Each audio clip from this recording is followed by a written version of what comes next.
Hello dear students, welcome to professor SP Goyal जाइयोस classroom. प्यारे विद्यार्थियों, दो तीन बातें समझ लो आप 2025 में रैंक लाने के लिए। रियलिस्टिक बातें। नंबर वन, जो बच्चे न्यूज़पेपर नहीं पढ़ते या ये सोचते हैं कि ये बहुत मुश्किल है, टाइम कंज्यूमिंग है, 3-4 घंटे न्यूज़पेपर कैसे पढ़ेंगे, कैसे क्वेश्चन निकालेंगे, बहुत लंबी स्टेज है। यदि कर सकते हैं अपने आप मेरी तरह से, वेल एंड गुड। यदि नहीं कर सकते तो इमीडिएटली कोर्स को ज्वाइन करके एंजॉय कीजिए मेरे क्वेश्चंस को, और मेरे साथ न्यूज़पेपर सिर्फ 1 घंटा लगाइए, ताकि प्रीलिम्स और मेन दोनों जो है उनके मॉडल आंसर बन जाए मेन के, और प्रीलिम क्या जो है आपके आराम से करंट अफेयर में 25-30 क्वेश्चन ठीक हो जाए। ये मेरी सोच है।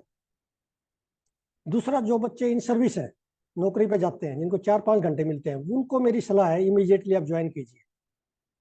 यदि आप न्यूज़पेपर नहीं पढ़ेंगे, द हिंदू और इंडियन एक्सप्रेस, तो भी कोई बात नहीं, मैं पढ़ रहा हूँ आपके लिए, मैं 4-5 घंटे लगा रहा हूँ, वो आपके उसमें जुड़ जाएगा और कोई लॉस नहीं होगा। जो बच्चे न्यूज़पेपर पढ़ते हैं कैजुअली, उनसे बेटर हो गए आप, क्योंकि आपके पास तो रोजाना 15-20 क्वेश्चन है मेरे, प्रीलिम्स के भी हैं, मेन के भी हैं, फिर मैं मॉडल आंसर लिख के दिखाऊंगा न्यूज़पेपर में से आपको रोजाना, फिर मॉक टेस्ट दूंगा स्टैटिक के। तो आपकी इतनी अच्छी तैयारी हो जाएगी, प्रीलिम में तो फेल होने का मतलब नहीं। मेरा टारगेट ये है अल्टीमेट कि आपके मेन में रैंक आए, जीएस पेपर में इतने मार्क्स आए, क्योंकि आप न्यूज़पेपर से लिखोगे, है एग्जाम्पल्स लिखोगे वहां से, उससे एग्जामिनर इंप्रेस होता है। तो इसलिए ये तो मन में जो है ठान लो, एक अंदर बिठा लो मन में, जो कितना कोई कुछ कहे, कितना टॉपर कुछ कहे, कि न्यूज़पेपर के बगैर रैंक नहीं आएगा। क्योंकि प्रीलिम में तो जो है स्काई इज द लिमिट, पता नहीं क्या क्वेश्चन एग्जामिनर दे दे, वो क्वेश्चन बहुत सारे एग्जाम जो है आपके न्यूज़पेपर में होते हैं। जब आपको 25-30 क्वेश्चन न्यूज़पेपर से मिल गए, फिर आपने क्या घबराना है। और फिर मैं मॉक टेस्ट दूंगा। जैसे मैं एक एग्जाम्पल देता हूँ, आज मैंने 10 क्वेश्चन फंडामेंटल राइट्स के, जो सुप्रीम कोर्ट के रीट्स है ना, हाई कोर्ट सुप्रीम, उन पर तैयार किए, 40 स्टेटमेंट है। आप देखेंगे अगले 10 साल में जितने क्वेश्चन आएंगे रीट्स पे, वो उसी में से आएंगे, 40 स्टेटमेंट में से। मैंने इतना दिमाग लगा के बनाया। इसी तरह में ज्योग्राफी में, साइंस में, एग्रीकल्चर में, एनवायरमेंट में, आर्ट एंड कल्चर में, एंशियंट, मेडिवल, मॉडर्न इंडिया, सबके ऐसे सवाल बना रहा हूँ आपके लिए प्रीलिम और मेन के लिए, ताकि आपको किसी किस्म की दिक्कत ना आए। क्योंकि मैं 10-12 घंटे 15 घंटे दूंगा ना, वो आपका समय बचता जाएगा रोजाना। तो इसमें तो सोचने की कोई बात नहीं है, ये तो बुनंजा है आपके लिए। कोर्स ज्वाइन करते आपका स्ट्रेस खत्म हो जाए, और क्या चाहिए। मैगजीन में से नहीं क्वेश्चन अटेम्प्ट कर पाओगे प्रीलिम के, ये मेरी बात याद रखना आप। जिन्होंने 2024 का एग्जाम दिया है, उन्होंने सबने बता दिया बच्चों ने कि मैगजीन में क्वेश्चन नहीं थे। इसलिए मेरी आपसे सलाह है कि यदि न्यूज़पेपर अपने आप ऐसा कर सकते हो मेरी तरह से, तो फिर आप वेल एंड गुड, आप कीजिए। डर लगता है आपको, फोमो है करंट अफेयर का, तो आप ज्वाइन कीजिए, और कोई ऑप्शन नहीं है। अब हम चलते हैं आज के हिंदू और इंडियन एक्सप्रेस की न्यूज एनालिसिस और एमसीक्यूज और मेन के क्वेश्चंस पे। अब ये एक नया इनिशिएटिव लिया केरला सरकार ने, to implement QR code registration for inland water vessels. इससे क्या होगा, हमारे जो नेशनल वाटर वेज है ना, उन पे जो वेसल चलेंगे वहां भी क्यूआर कोड की जरूरत पड़ेगी। इससे स्मगलिंग रुकेगी। तो ये बहुत नया जो है इनिशिएटिव है, नई चीज है। तो इसमें मैंने क्वेश्चन बनाया, देखना।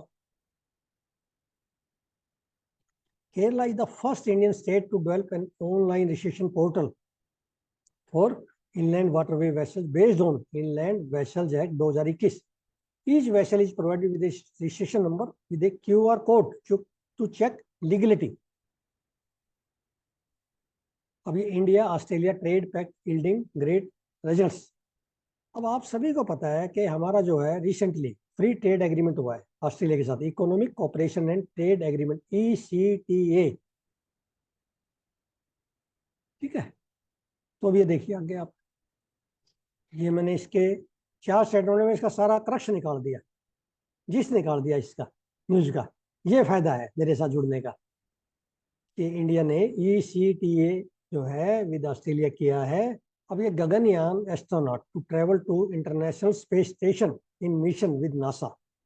अभी एक तो एक्जियोम स्पेस में बार बार पढ़ा रहा हूँ आपको, बहुत बार आया ये, प्राइवेट स्पेस एजेंसी है यूएस की। और हमारे जो है गगनयान एस्ट्रोनॉट है वो जो है, जो ये इसरो का और यूएस फर्म जो एक्सियम स्पेस है, ज्वाइंट मिशन के लिए, स्पेस फ्लाइट के लिए आईएसएस पे ये एग्रीमेंट हुआ है। ठीक है।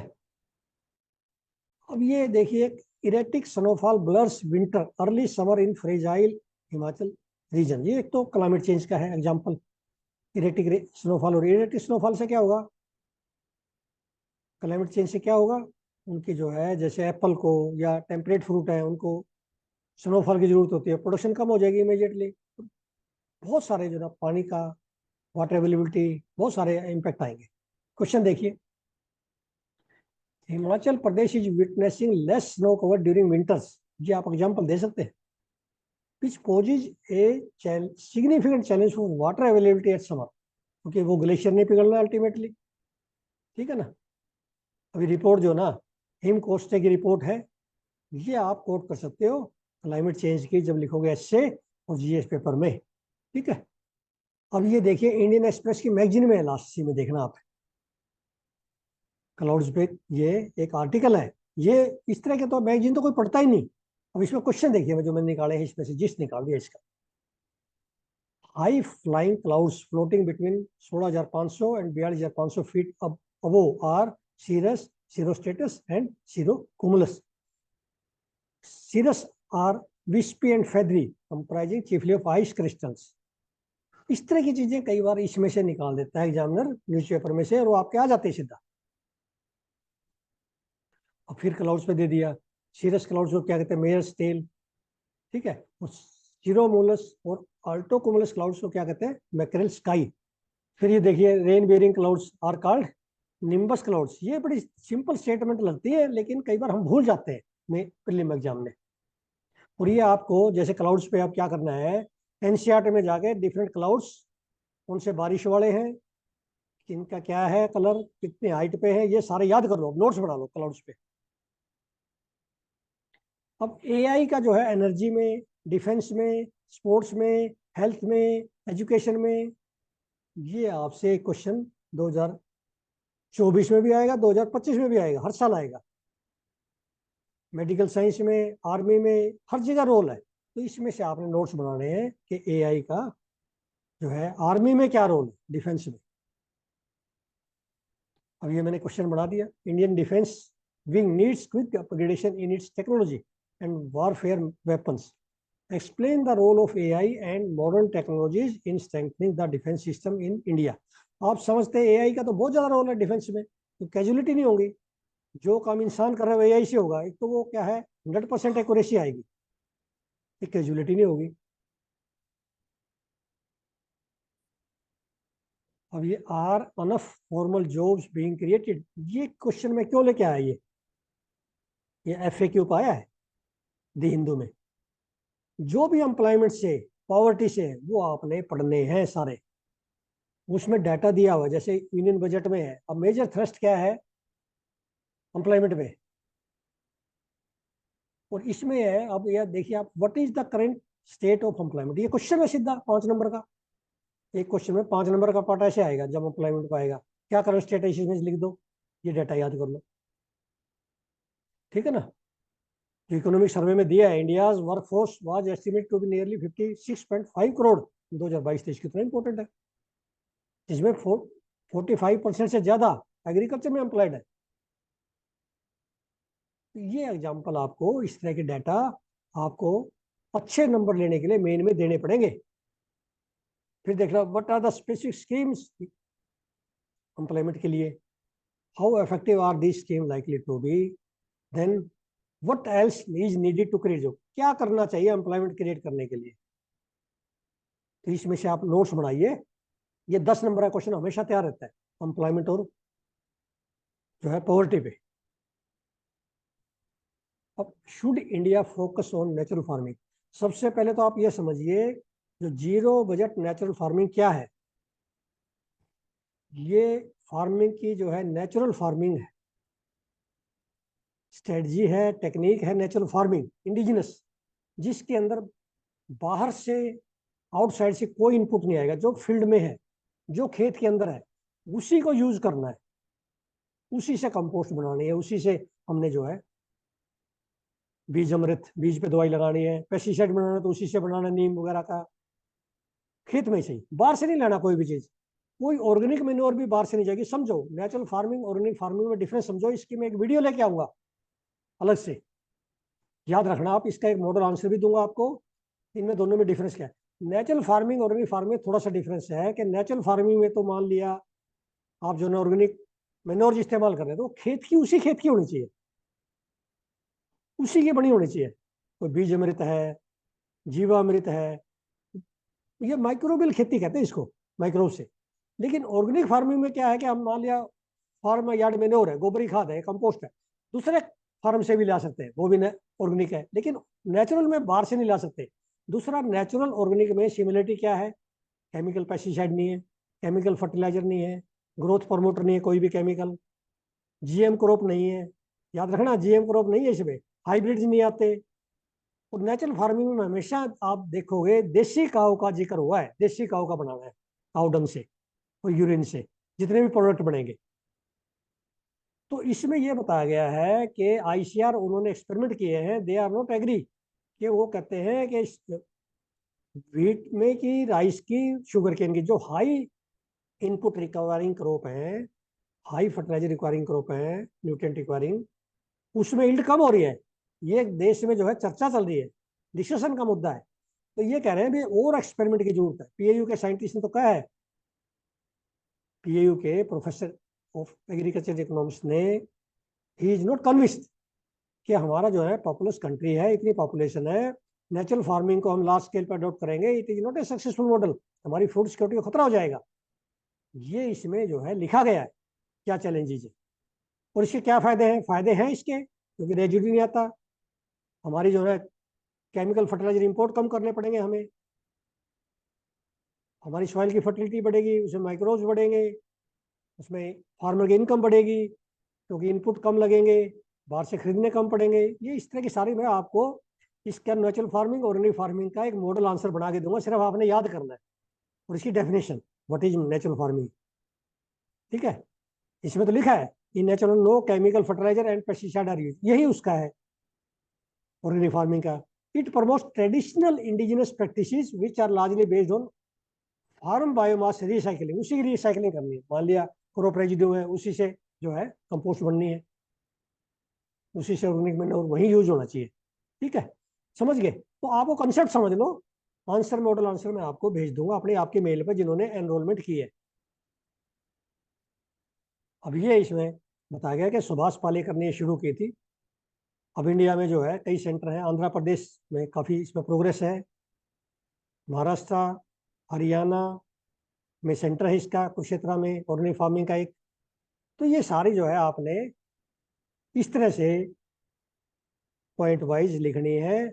और मैंने बताया जीएम क्रॉप नहीं है इसमें, हाइब्रिड नहीं है, केमिकल प्रमोटर नहीं है, ग्रोथ प्रमोटर कोई भी। ठीक है, अब इस तरह से आप लिखेंगे ना, तो आपका वैसे जीरो बजट नेचुरल फार्मिंग में, अगर मेरी 8 स्टेटमेंट में आपके 5-6 नंबर आ जाएंगे। अभी और दूंगा आपको मटेरियल बहुत अच्छा। अब इसमें मैंने बना दिया what is zero budget natural farming, इसका है कि आपको डेफिनेशन याद रखनी है। ये हमेशा 15 नंबर का आएगा, हमेशा तैयार बैठा है हर साल। Zero budget natural farming, how is it different from organic farming. आप लोग एक ही समझ रहे हैं अभी तक। What are challenges of natural farming, challenges क्या है, बेनिफिट्स क्या है, और फार्मर्स क्यों अडॉप्ट नहीं कर रहे। सजेस्ट मैं to cater the challenges associated to it. बहुत अच्छा क्वेश्चन है 15 नंबर का। अब ये सेपरेट गोरखालैंड पे बार बार आता है, ठीक है ना, और ये नॉर्थ बंगाल की प्रॉब्लम है। तो union minister proposal to include north Bengal in north eastern region has third hill party to renew their demand.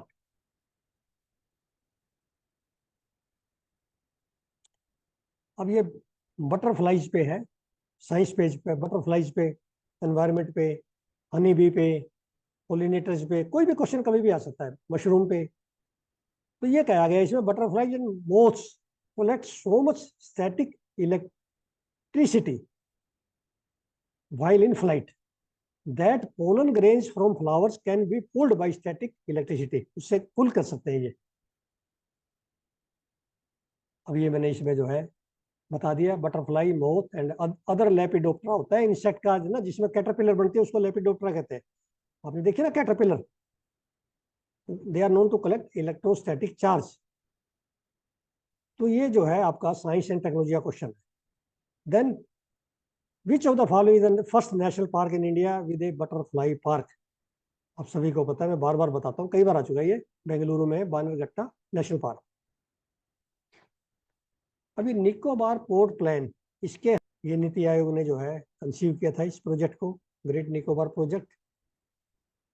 ठीक है. इसके अंदर township, airport, container transshipment terminal, power plant, ये सारे जो है इसका पार्ट है. अब इंपॉर्टेंट इसमें एक तो ये बताया गया है Island coastal regulation zone IA क्या है एंड ICRZIB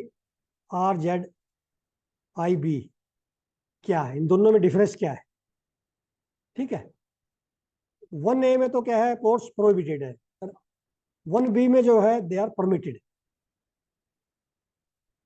समझ गए. तो ये जो है हम पिछले साल से डिस्कस कर रहे हैं इसको. बहुत सारा हाई पावर्ड कमेटी बनी है अपॉइंटेड बाय एनजीटी की कमेटी है ना. अब वो जो है उनकी रिपोर्ट आएगी. समझ गए ना. वो करेगी कि इसमें जो है पोर्ट्स किस में बन सकते हैं, किस में नहीं, क्या मतलब जोन में क्या है. मेन ये है कि एनवायरमेंट और डेवलपमेंट का जो है दोनों की क्लैश है. इसमें आप ये एग्जांपल दे सकते हैं जब एनवायरमेंट डेवलपमेंट का आएगा ना मेन में क्वेश्चन. अब ये मैं बार बार दे चुका हूँ, न्यूज़पेपर में कई बार आ चुका है. गलेथिया बे पे मैं बार बार आ रहा है 1-2 साल से. ये क्या है, कहाँ पे है, अंडमान निकोबार में है. Is the sensitive site for nesting of leather back turtles and Nicobar megapode bird. आपसे ये पूछ लेंगे निकोबार मेगापोड क्या है, रेप्टाइल है, मैमल है, क्या है, बर्ड है, कुछ भी पूछ लेंगे. फिर ये दोनों एंडेमिक स्पीशीज है वहाँ की. ये सेंसिटिव साइट है नेस्टिंग का, इसलिए जो है आप एग्जांपल कहीं पर भी दे सकते हैं कि जो ग्रेट निकोबार प्रोजेक्ट है वो ये अफेक्ट करेगी इसको. देन मैंने बताया इकरा IA area comprise of ecologically sensitive areas such as mangroves, coral reef, sand dunes, mudflat, marine parks, wildlife habitats, salt marshes, turtle nesting grounds. ये 1A में आते हैं जहाँ पे ये है. ठीक है. उसमें जो है ये कंस्ट्रक्शन ऑफ पोर्ट्स परमिटेड नहीं है, जबकि 1B में है, IB में. ठीक है. Then Great Nicobar Holistic Development Project was conceived by Niti Aayog, and High Powered Committee of NGT has concluded that proposed transshipment port does not fall in IA. ये कह रहे हैं उसमें नहीं पड़ती है, क्लियर कर दिया इन्होंने. जो कि Andaman Nicobar coastal management authority की रिपोर्ट थी उससे कंट्रास्ट आई है ये NGT की जो हाई पावर कमेटी की रिपोर्ट है. फिर ये देखिए इसी में लिखा है गंगा वाली river also known as Betti river flows entirely in, ये कर्नाटका. अब ये क्वेश्चन न्यूज़पेपर से मिलेंगे, अब किसी किताब से नहीं. कभी हमें क्या पता ये क्वेश्चन आएगा. ये न्यूज़पेपर से जब आ जाएगा तो हमारे याद हो जाएगा. ठीक है ना. प्यारे विद्यार्थियों, बहुत सारे बच्चों ने मुझे मेन के जो है आंसर राइटिंग शुरू कर दिए, भेजने शुरू कर दिए, एक एक 2-2 क्वेश्चन रोज. और कुछ बच्चे तो बहुत अच्छा लिखते हैं, उनको कॉन्फिडेंस नहीं था. मैं बताता हूँ उनको कि ये आप बहुत सारे बच्चों में आगे चल रहे हैं. यदि आप रेगुलरली आंसर राइटिंग करेंगे तो आप जो है आपका एज ऊपर रहेगा. मेन में आप मार नहीं खाओगे. और साथ में प्रीलिम के भी कॉन्सेप्ट बेस्ड क्वेश्चन तैयार हो जाएंगे, कंसेप्चुअल. तो इसलिए आप रोजाना मेरी मेल पे इस कोर्स में रजिस्टर करके मेल पे मेरे रोजाना क्वेश्चन भेजिए. मैं साथ साथ रोजाना चेक करके आपको भेजूँ. और इससे आपका क्या होगा, आपके पास अब समय पे बता रहा हूँ मैं, समय से पहले बल्कि कि जब 2025 का मेन का पेपर देंगे ना तो आप एकदम से आपका सीमलेस जाएगा. फर्स्ट क्लास आंसर लिखोगे. कैसे एडिंग लिखने, कब से सब एडिंग, कैसे डेफिनेशन, कैसे एग्जाम्पल, कैसे जो है वे फॉरवर्ड, ये सारे मैं आपको उसको बता देता हूँ कि आपके इतने मार्क्स आएंगे. जब आप लिखोगे वो 2-3 महीने में आप इंप्रूवमेंट देखना, आपकी सिग्निफिकेंट इंप्रूवमेंट आएगी आपकी 2-3 महीने में, जब आप मेन आंसर राइटिंग करोगे, चाहे ऑप्शनल ऑप्शनल के करो, चाहे जीएस के करो, एससी के। Thank you very much, take care.